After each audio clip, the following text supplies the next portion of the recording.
Hello and welcome back to my channel. If you're new here, hi, my name is Haley and you're watching Between the Pages. I have another book review for you today, and that is A Court of Frost and Starlight by Sarah J. Maas.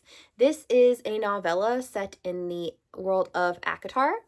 It is kind of described as a Christmas special because it takes place during winter solstice, which happens to be Feyre's birthday, on top of, kind of like Christmas almost, where you give gifts and things like that. So yeah, this is basically marketed as a Christmas special. It's very fluffy, it's very light. But yeah, we're just gonna talk about it.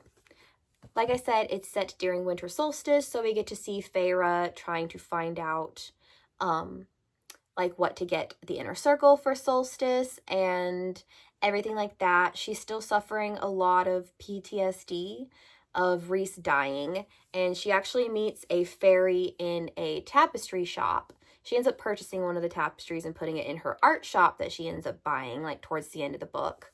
But she ends up meeting this fairy whose husband died in the war with Hybern, and Feyre is still experiencing a lot of guilt regarding the war and everything because she was kind of sort of the cause of it.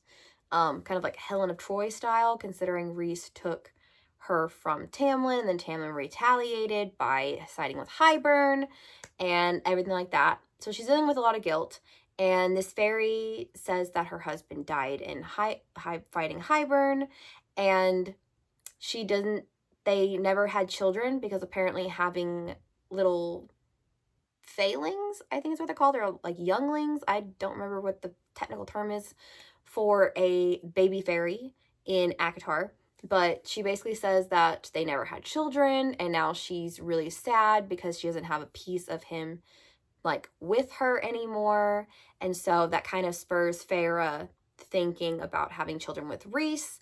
We know she does, because if you've read or even have any prior knowledge of Silver Flames, you know that in that book, Feyre spends a lot of the book pregnant with Nyx, her and Rhys's son. So that kind of spurs Feyre to start thinking of that and discussing it with Rhys.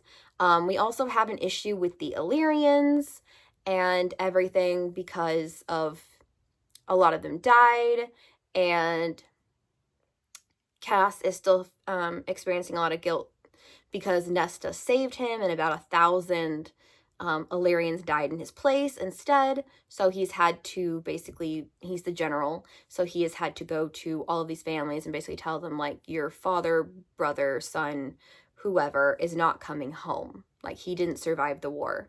So we're also dealing with a lot of guilt with that. The Illyrians come into play in Silver Flames also.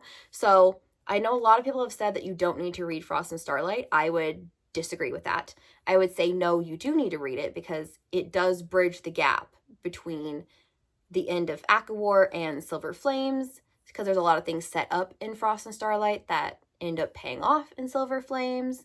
Again, there's a little leap in logic, kind of like the whole Lucian is Helian's son along that line, and like it starts with them talking about how, like, she wants to have a baby with Rhys, and it kind of comes out of nowhere, almost, because yes, I knew that she wanted to have a baby with him, like, by the time they end up having a little spicy scene, in the cabin, but, yeah, like, I didn't pick up on it until, like, he takes her to what is going to become the River House in Silver Flames, and he basically tells her, like, build a library for Amryn, build a training ring for Cassian and Asriel, and then he finally says build a nursery, and I was like, oh, okay. Because it didn't come off, I don't know, I just don't feel like it was written very well.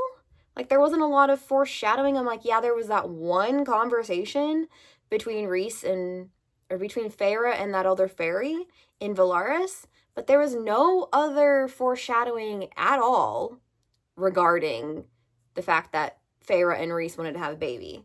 So that was one that I was like, okay, Sarah J. Maas, can we stop with these leaps in logic, please? Because they're, like, really bugging me. And I don't know if it's just because I read ACOWAR and Frost and Starlight like back to back. Like I finished ACOWAR and like immediately started Frost and Starlight instead of taking a break like I normally do between like huge books like this.